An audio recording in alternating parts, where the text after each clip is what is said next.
Now we're going to be speaking to Roddy, the distributor for Radion London Films. Yes. Now, what about her film made you want to pick it up and distribute it for her? Well, obviously the movie's unbelievably engaging, and the topic, it's a topical film, so you can market it to a news story for a long time. And in addition to being, the film stands on its own as being excellent. But actually, the scene, and we talked about it when they sang "Amazing Grace" in French, was at the moment I had just received the screener and was listening to it, and my business partner, walked into the room, and I finished watching it, and I said, "Phil, sit down. You got to listen to this." And I didn't even finish watching the movie. I watched that, and you could tell the delicacy and the subtlety and the beauty that was captured in the film was probably, that moment struck me as so memorable, and the whole film just continued getting better. And we're so pleased to work with Bethany and the film, and we're proud as could be to distribute it. Hopefully we can make more movies with her. That one's so good. Well, that sounds like a good plan. You must be excited.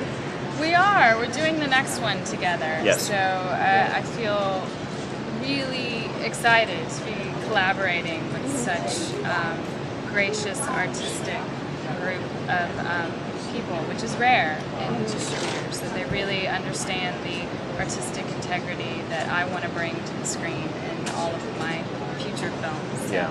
thank you. No, of course. And I mean, it's interesting from our perspective because we literally reallocated resources to spend from the distribution side to the production and film fund side to move into Bethany's, investment in Bethany's talents. Because, I mean, for us as distributors to say this movie is so good that we struck gold. We found a young Michael Jordan in filmmaking, and we want to be on her team. And that's exactly how we feel.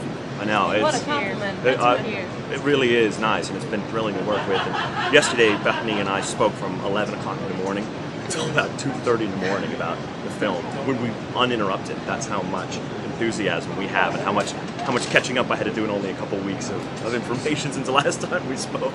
Wow.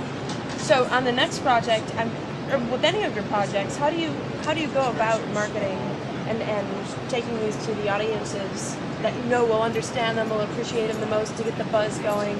As a distributor, how do you do that? Well, as a distributor, there's the oldest conflicts in all of art, the money side versus the artistic side, and you want to be true to the integrity of both.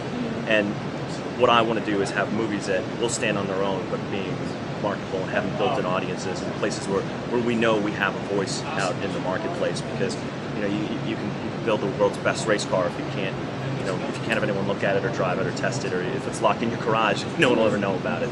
And so that's the problem where us as distributors, it's kind of a nice balance, because we have made films and I've written and acted in them, and I know that side of it a little bit. And so for us to say, let's make a nice balance.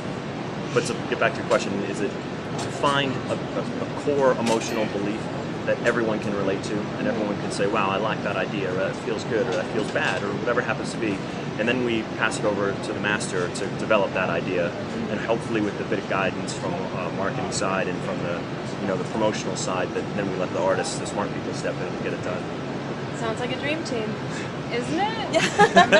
Very, very fortunate, yes. Well, good luck with this project and future projects, and we look forward to seeing you guys in New York when it premieres here. Thank you. We love New York City. Thank you. Thank you. Thank you.